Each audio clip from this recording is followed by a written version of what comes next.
এক বছর ধরে এই 1.5 বছর ধরে এই খাল আটকাইয়ে এই ঠিকাদার আমাদের সাথে তামাশা করতে, সাধারণ মানুষকে একদম জিম্মি করে এখানে 1.5 বছর ধরে এই খালটা আটকায় রাখিতে কাজের কোনো অগ্রগতি নেই।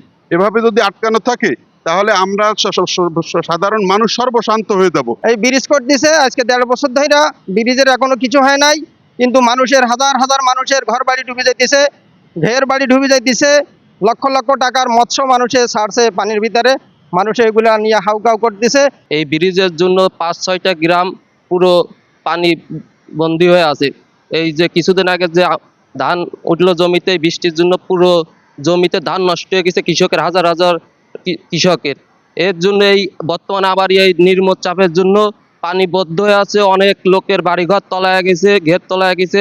200-300 চিংড়ির ঘের অলরেডি এখন তলায় গেছে, আরো অন্তত হাজার হাজার ঘের আছে যেগুলো তলায় যাবে আরেকটা বৃষ্টি হলে।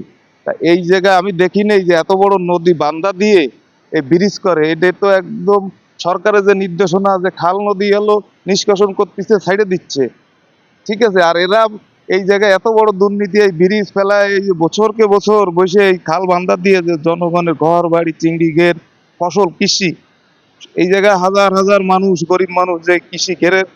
এখন আমাদের যে ফসলি মাছ চাষ, এই মাছ চাষও ধ্বংসের পথে। এখন অনেক ঘের ডুবে গেছে, কিছু ঘের অল্প কিছুই আছে।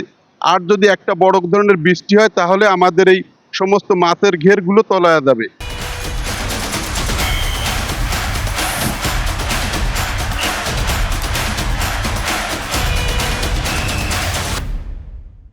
তো এই পানির জন্যই, আটকানোর জন্য টোটাল এই সাইড সম্পূর্ণ প্লাবিত।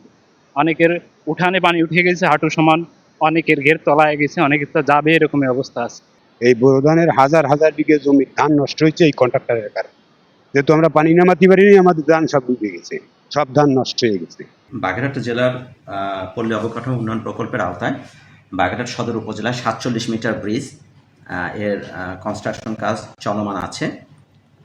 ইন দ্য মিন টাইম সেখানে 2টো অ্যাপার্টমেন্ট এবং 2টো পিয়ার লিফট হয়ে গেছে। আরেকটা পিয়ারের জন্য বেস করার উদ্দেশ্যে, পাইলিং হওয়ার পরে বেস করার উদ্দেশ্যে যেটা শীট পাইল দিয়ে করেছিল, অত্যাধিক পানির চাপের প্রেক্ষিতে সেই শীট পাইলগুলো কিছুটা নষ্ট হয়ে গিয়েছে দেখে আপাতত ওটা কাজ করা সম্ভব হয়নি। ইন দ্য মিন টাইম হচ্ছে যে আমরা একটা ওখানে আর্টিফিশিয়াল আইল্যান্ড বা রিং বার টাইপের করেছিলাম। তৎপ্রেক্ষিতে বর্তমানে প্রচণ্ড বৃষ্টির প্রেক্ষিতে আমাদের কাছে তথ্য আসে যে এটার জন্য কিছুটা এলাকা প্লাবিত হয়ে যাচ্ছে, নিচু হয়ে যাচ্ছে।